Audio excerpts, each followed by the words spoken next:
சுரத்குமார் யோகிராம் சுரத்குமார் யோகிராம் சுரத்குமார் ஜெய குரு ராயா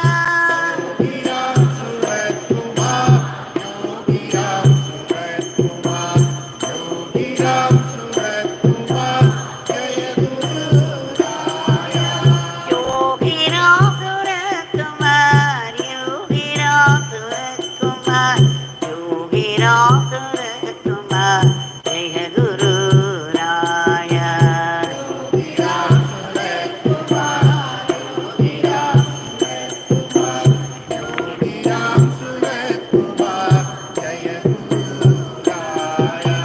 ராம ராம ராம ராம் ராம ராம ராம ராம் ராம ராம ராம ராம் ராம ராம ராம ராம்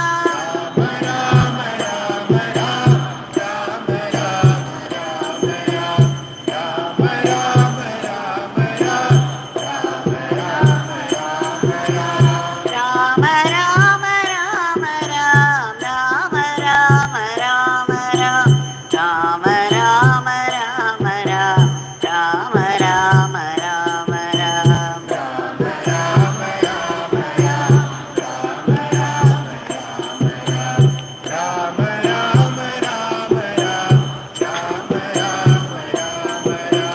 யோகிராம் சுரத்குமார் யோகிராம் சுரத்குமார் யோகிராம் சுரத்குமார் ஜெய குரு ராயா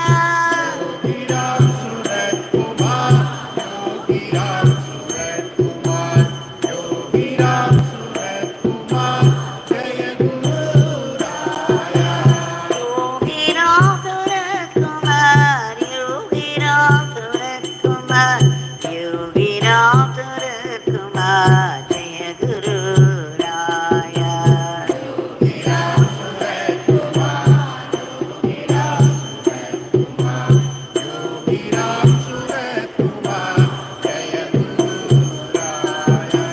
Rama Rama Rama Ram Rama Rama Rama Ram Rama Rama Rama Ram Rama Rama Rama Ram Rama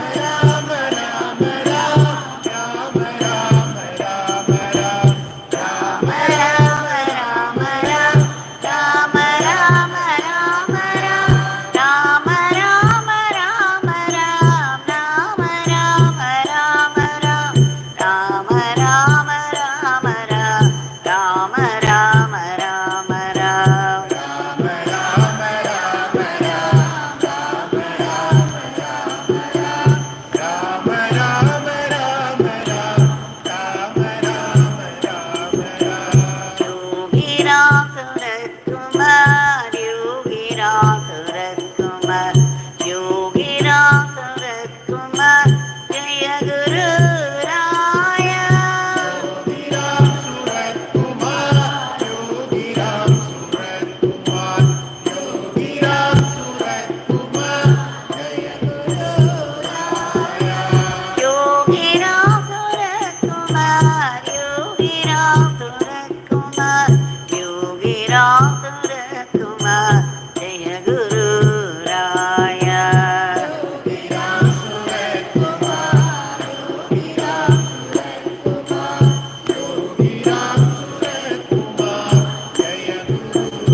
Rama Rama Rama Rama Rama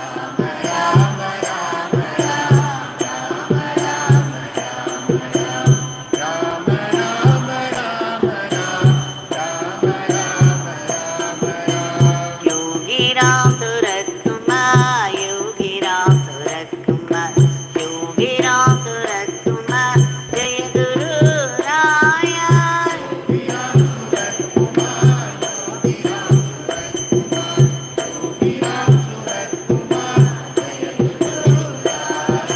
Yogi Ram Surat Kumar, Yogi Ram Surat Kumar, Yogi Ram Surat Kumar,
भगवान श्री योगीराम सूरत कुमार की जय।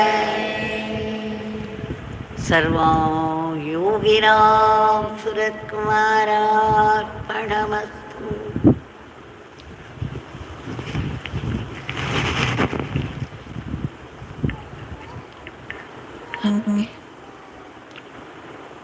Filled with deep gratitude for His grace that made it possible for us to be able to sing His powerful name in His powerful shrine. We have offered the Nama lotuses at the lotus feet of Bhagavan. In the beginning of spiritual life, they say that karma yoga is the best. And what is it? That you know you are only an instrument in the hands of God.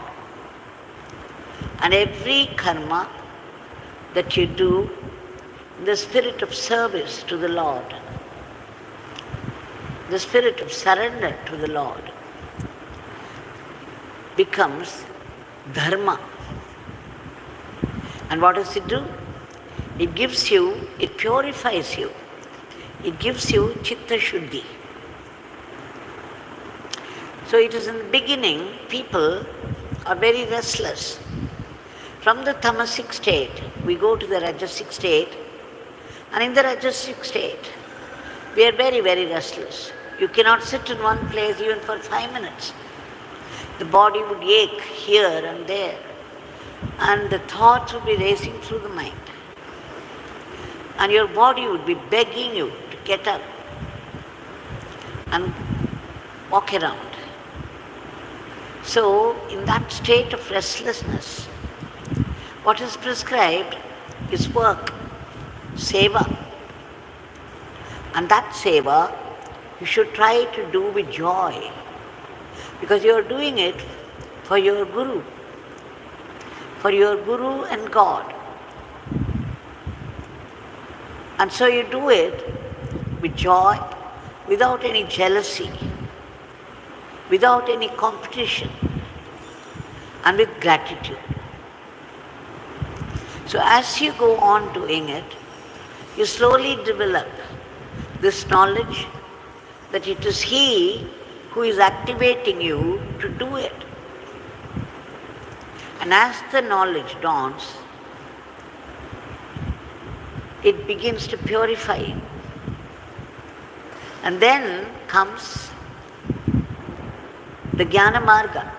You begin to understand many things which you never understood before, intellectually that is. You begin to understand there is meaning to everything, every prescription made by our ancient rishis. You begin to see the science behind it, the logic behind it, and the fruitfulness.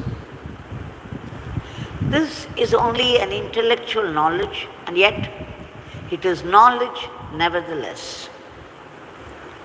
And then when this knowledge combined with karma yoga, doing every work in the spirit of an offering, and that with joy, will slowly take you upwards.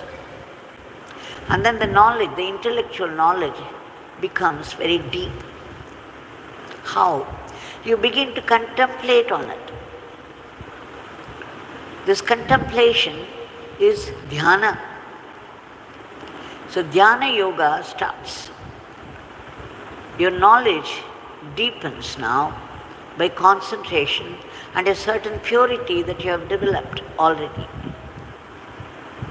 You are now able to sit in one place for some time without that restlessness, and your mind is busy engaging itself in the meaning behind the sadhana. For example, in the beginning you chant the name mechanically as your mind keeps wandering here and there. And slowly you begin to associate the name with the presence of Nami, and while you chant the name, all things about the Nami come to you. And suddenly, certain things that you said before, even casually, begin to bear a different meaning, a deeper meaning. Every day, when you listen to something, as your sadhana develops, your depth also develops. So it is contemplative dhyana, which will slowly become one-pointed. And then something inside you melts. And then the bhakti comes. So certain schools of thought tell us bhakti yoga is the highest.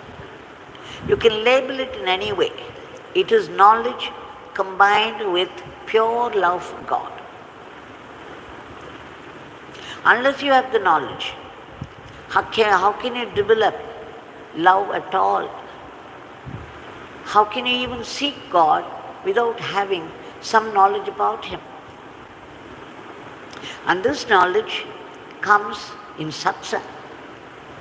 So above the nama, above the karma turning into dharma, above the dhyana is this bhakti.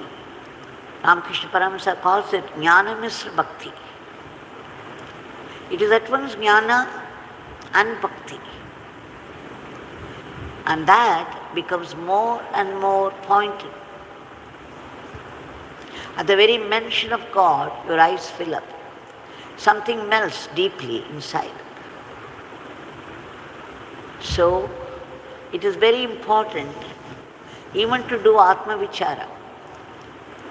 To do Atma Vichara, you need two things, the purity and concentration.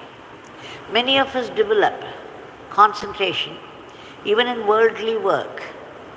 One can sit in a chair for 6 hours, 7 hours, 8 hours a day, just doing work, even without moving out. That is asana siddhi. And then you do as an executive or a CEO, you have so much of paperwork to do and you get completely absorbed in it. You forget your food, you forget sleep, and it becomes one-pointed. But then, this is definitely meditation. You have asana siddhi and you get completely absorbed. This is definitely meditation, but then on what? On money, on power, on dealings of the world. So what does it gain for you? So when they turn to spirituality at such a stage, they've already developed a high concentration, but they might not have developed enough purity. If there is purity, there will be sattvic nature. And when there is sattvic nature, there will be a lot of mental strength, determination. And meditation happens. You don't have to struggle anymore. So we have to remember the varied steps. So let us begin with karma, that is the seva, and let us do this seva with joy, without any competition with others, without any jealousy, without pointing out others' mistakes. All the time there are people who who find fault with other people, and in so doing they think they are above it. They do not understand how many mistakes they commit. It's because they are not turned inward. Their eyes are always turned outward and they can only find fault with others. And what's the use? One can move with the Mahatma for years and years, but if you have not developed the sattvic nature, you would still be pointing out only the other's mistake and think yourself above that. And what's the point? So the idea of any spiritual practice is to become sattvic. Bhagavan says, as you keep on chanting the name ceaselessly, the nama begins to work on you and it makes you sattvic. And then dhyana happens and jnana happens. You don't have to struggle anymore. Papa Ramdas was chanting the name ceaselessly for 3 years, and one day when he just sat in one place, he fell into meditation, deep meditation, very naturally. Meditation happens. So what is important is purification. And purification will also develop simultaneously concentration. And that is why in the beginning they are asking us to do karmas, sevas. So if we have bhakti for God, this bhakti must develop into love and harmony with people around.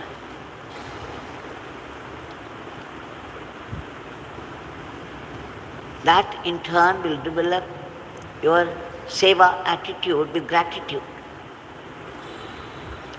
So let us remember all these things which Bhagavan taught us. And now we shall offer our today's prayer. Bhagavan, we beg you for your immediate divine intervention to bring forth a dharmic normalcy to the world in all aspects of life. Where there is violence now, you bring in peace. Where there is disharmony, you bring in harmony. Where there is chaos, you bring order. And where there is growing enmity, you bring unity. Only you can do it, and only you, as the cosmic controller, can have control over nature. Nature's violence. We also beg you to uproot all the negativities of the human mind which are responsible for today's world. We beg you again to reach out to all those people stranded here and there in the world for some reason or the other, unable to get help or protection. Please do the needful. We also beg you to protect all those unselfish people who have been working hard for the sake of the others. And Bhagavan, we beg you for a boost to our economy. We also pray and pray in all earnestness for unbroken remembrance of your name, knowing not a single nama goes waste. Every nama goes into the purification of our mind. We also beg you to bless us to be sattvic instruments in your hands. As Krishna says, I am Duryodhana, I am Dharmaputra.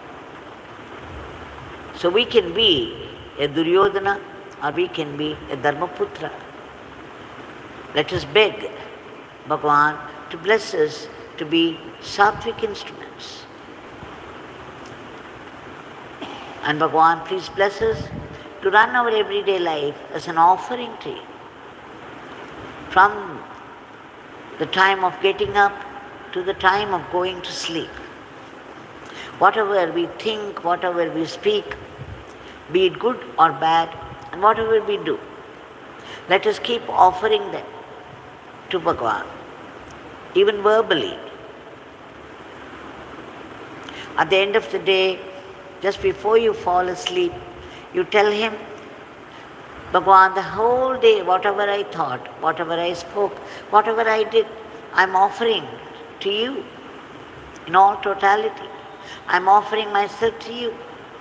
Just one sentence will work the magic. It will work miracles. After several days, you will begin to understand, even while you think that it is he who is putting thoughts in your mind. Even while you speak, you will know that he is speaking through you. And even while you do anything, you know that he is doing it through you. What a beautiful state. Then your karmic sheet is clean every day. Bhagavan, we beg you to bless us not to be caught by the snares of Maya, and we also seek that ultimate grace, that supreme blessing for the supreme state of bliss, for which we need purification. We take refuge in ceaseless chanting of your name and doing seva with joy without any competition or jealousy, and that in the spirit of offering to you, and practice of acceptance of whatever life brings to us, be it a joy or sorrow, as a definite blessing coming from you. Then we will be able to see your living, vibrant presence everywhere in everything. We would also be able to see your will hidden behind all the happenings of life, all the happenings of the world. And Bhagavan, please bless us to be able to detect your hidden grace even in the most ruinous, disastrous happenings of life. Every suffering is what we invite by our previous karmas, yet we dare blame others or God for whatever we go through. But God, so loving and generous, puts a blessing even in that, in the adversity, pulls you back to Him and turn all your difficulties into blessings. Bhagavan, please bless us to be grateful to you all the time. We also seek your blessings for all the species of the cosmos to be lifted to a higher plane.